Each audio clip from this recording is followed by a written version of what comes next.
事要分急緩輕重，做民防隊更加要處理恰當，因為始終民防隊資源有限，一定要懂得分配資源，以救人為最大前提，考慮實際因素，作出明智嘅決定。咁正話咧就有建築工人咧就問啦話見到一隻狗，我哋而家咧就嚟到一個現場咧，就想捉你睇一睇呢個。呢條大蟒蛇大概有20尺長，平時只會喺樹林出沒，可能因為樹林被夷平，令佢失去覓食及藏身之所，所以唯有棲身喺筏屋之內。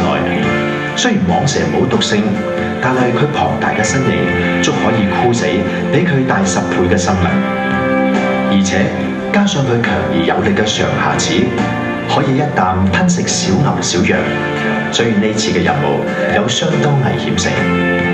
民防隊嘅隊員亦唔可以掉以輕心，4位隊員分別捉緊蟒蛇，盡量避免蟒蛇發難時造成嘅傷害。大概花咗15分鐘人蛇搏鬥，蟒蛇終於被民防隊制服。不過就喺放蛇入網嘅一刻，大蟒蛇趁住隊員鬆手嘅時候，突然發難，張開蛇口，準備咬隊長嘅手。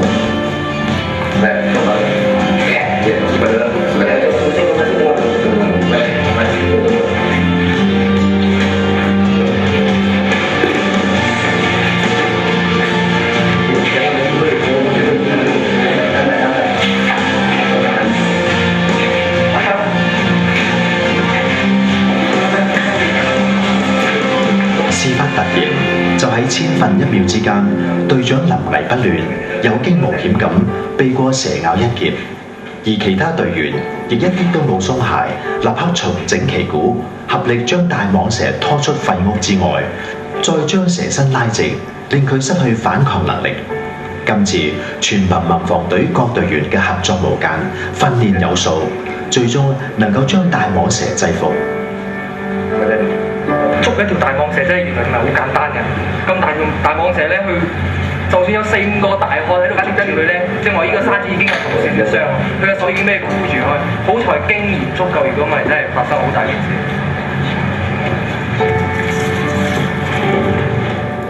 為咗令到更多人了解更多民防隊嘅工作，現時民防隊亦推行招募義務隊員。雖然時薪只得4 ringgit，但呢份工作嘅意義並唔在於金錢嘅多少，而係在於維護人民嘅安危，亦可以令自己獲益良多。學識救人，亦要學識自救。面對危險嘅時候，可以臨危不亂，處變不驚。好似呢班來自金寶嘅義務民防隊，呢日就嚟到民防隊接受捉蛇訓練。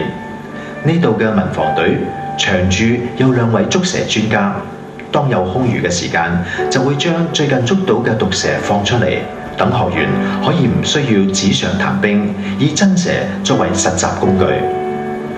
Dia akan melonjak, dia akan melonjak dan dia ular ni adalah sepadu bisa. Kalau kita tak ancam dia dan dia pun juga tidak ancam kita. Badan dia dan kita angkat.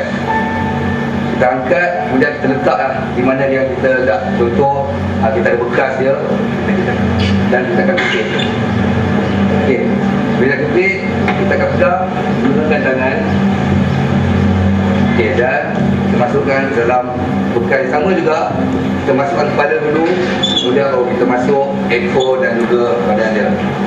Okey, saya cemat, pusingkan dia saja. Okey, dia naik, keluar naik, dia pusing. Dia akan jatuh. Okey. Okey.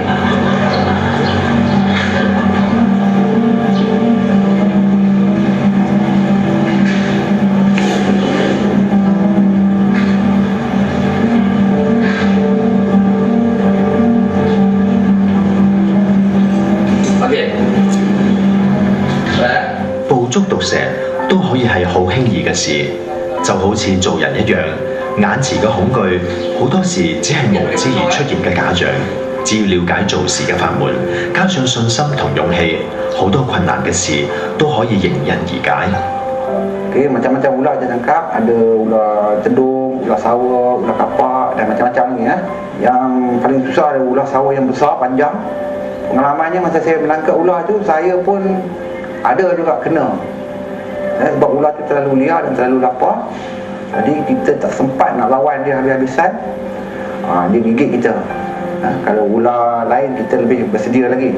Ular sawah dia tak berapa bisa, kita tu dah tangkap dia dan kita lepaskan di satu tempat yang selamat daripada orang ramai. Kita tak bunuh dia, kita lepaskan dia. Itu tugas kita.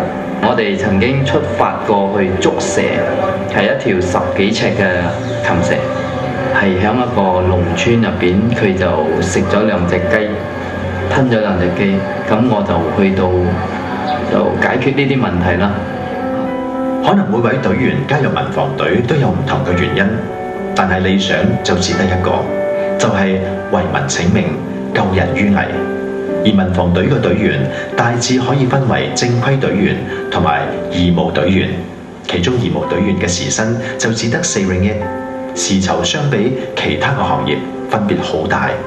但亦因為呢個原因，更突顯呢班義務隊員佢哋有住一顆無私嘅心，同對社會一份使命感。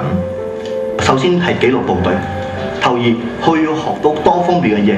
所謂嘅多方面 ，OK， 我比咁講係做民防部隊嚟講，你首先你學到急救，急救佢有分好多種 ，OK， 輕傷、重傷、嚴重 ，OK， 然之後好似救火，你都有分級數。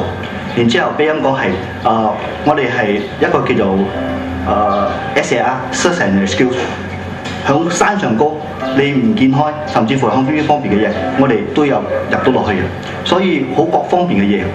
1年前嘅訓練之後咧，你覺得人自己都比較充實啲啦，比較有信心啊！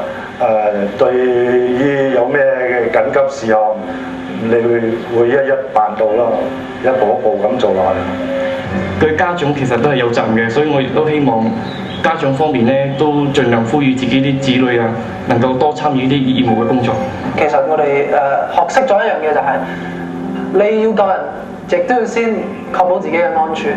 你先可以去救人啦，咁樣亦都要臨危不亂啦。因為喺呢個情況當中一定係好混亂嘅，但係一定要先鎮定自己。經過今次嘅呢個體驗之後咧，其實我自己本身都好想試下呢個行業嘅，即係如果有時間嘅話啦，因為佢亦都可以當係 part time job 咁樣噶嘛。因為佢除咗可以鍛鍊我哋嘅紀律性之餘啊，其實你都可以試下成大班朋友嚟呢度，當係一個 camp 之類嘅嘢咯。因為佢嘅即係佢嘅鍛鍊期唔長噶嘛，可能鍛鍊之後咧，你會覺得自己會體會嘅嘢唔同啦，同埋自己本身嘅呢個體格又好啊，自我要求都會有所改變嘅。可能喺現今社會，金錢同玩樂喺人嘅心目中會排第一位，但係民防隊嘅工作話俾我哋聽，有一班人默默咁為人民服務，甚至有義務工作嘅隊員，佢哋唔計較低微嘅薪酬，承受無比嘅風險，為嘅係保護他人嘅生命。呢一種無私同大無畏嘅精神，係咪值得我哋年青一代反思同學習呢？